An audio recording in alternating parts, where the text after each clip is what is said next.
আসসালামু আলাইকুম বন্ধুরা, সবাই কেমন আছেন? আজ আমি হাতে মেখে ছোট কই মাছ দিয়ে আলু দিয়ে চচ্চড়ি করব। তাই মশলাটা আগের থেকে ব্লেন্ড করে নিয়েছিলাম।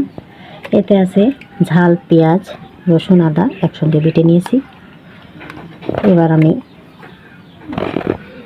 তেলে মশলাটা দিয়ে দিছি। এবার আমি লবণটা দেব, পরিমাণ মতো লবণটাও দিয়ে দিলাম, পরিমাণ মতো আমি হলুদটাও দেব।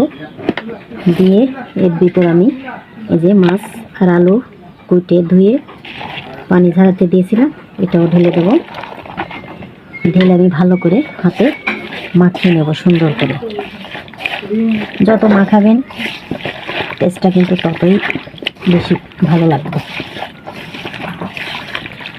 হ্যাঁ, ভালো করে আমি মাখিয়ে নিয়েছি 1.5 থেকে 2 মিনিটের মতো। এবার আমি সুন্দর করে পাতিয়ে দেব। দিয়ে আমি এর উপর টমেটোগুলো দিয়ে দেব, কুচি করে রাখছিলাম। টমেটোগুলো দিয়ে আমি এই যে ব্লেন্ডার ধোয়া পানিটা দিয়ে দেব। পানিটা আমি অল্প দিয়ে দিলাম, যেহেতু চচ্চড়ি করবো এই জন্য এতেই হয়ে যাবে ইনশাল্লাহ। এবার আমি ঢাকনাটা দিয়ে ঢেকে দিলাম। গ্যাসের চুলায় উঠিয়ে দেবো, কারেন্টটা চলে গেছে। এই যে এবার আমি গ্যাসটা অন করে দেবো। দিয়ে এভাবে রান্না শেষ না হওয়া পর্যন্ত এইভাবে রান্না করবো আমি। তো দেখেন বন্ধুরা, আমার রান্নাটা হয়ে গেছে। কতটা তেল ছেড়ে দিয়েছে দেখছেন?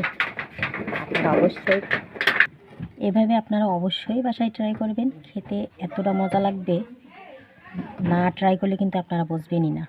তো আমার ভিডিওগুলো যদি ভালো লাগে অবশ্যই লাইক, কমেন্ট, শেয়ার করেন। আমার চ্যানেলটিকে সাবস্ক্রাইব করবেন আর ফেসবুকটাকে ফলো করে দিবেন। আল্লাহ হাফেজ।